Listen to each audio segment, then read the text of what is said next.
አይነ ጥላ ካለ ትዳር አትይዙም፣ አያሲዝም። ብትይዙም ሰላማችሁን ነው የሚነሳው፣ ትዳሩን በጥብጦ ያፋታል።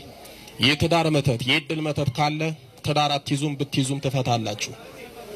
የቤተሰብ ዛር ካለ ትዳር አትይዙም፣ ከያዛችሁ ትፈታላችሁ። እነዚህ ሶስቱ ትዳር ይጠላሉ፣ ትዳር ይበጠብጣሉ፣ ትዳርን ያናውጣሉ፣ እስከ ፍቻ ያደርሳሉ፣ ልጆችንም ይበታትናሉ። ዛሬ እነዚህን ተሸክመን ትዳር ውስጥ እንገባለን። የደስታ ኑሮ ኖርን ብለን ገና ስንጀምር ገና በእንጭጩ ይቀጫል። እንደ አይነት ፈተና ነው ያለብን።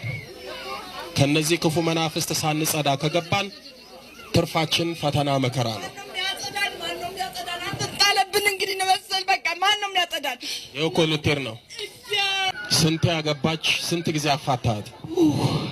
አሁን ስምንተኛው ቆርባ ነው ወጥቶ ይሄዳልም ብሎ በቃ 8 ባል ነው ያጋባናት። አሁን ስምንተኛው ደግሞ ቆርቦ ነው። የቁርባኑንም ልብሱንም ምኑንም እቃውንም ሳይካፈል ወጥቶ ነው የሄደው። ስንት ባል አገባች? 8 አይደል?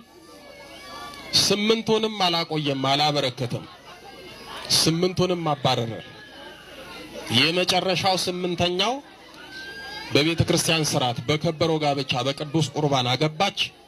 እሱን አባረረው፣ ከቤት አስወጣው። አሁን ይሄ ታዲያ ድራማ ነው? ይሄ ተረት ተረት ነው? እስኪ በእውነት አይደለም እንደው 8 ጊዜ 2 3 ፈቶ ማግባት እኮ ፈተና ነው፣ መከራ ነው አይደል? ብዙ እኮ ችግር አለው። ሰው ሳይወድ በግዱ ስንት ነገር ውስጥ ይገባል። 8 ባል ነው 8 ትዳር ነው ያፈረሰው። ታገባለች፣ ከዛ ታባረራለህ። አዎ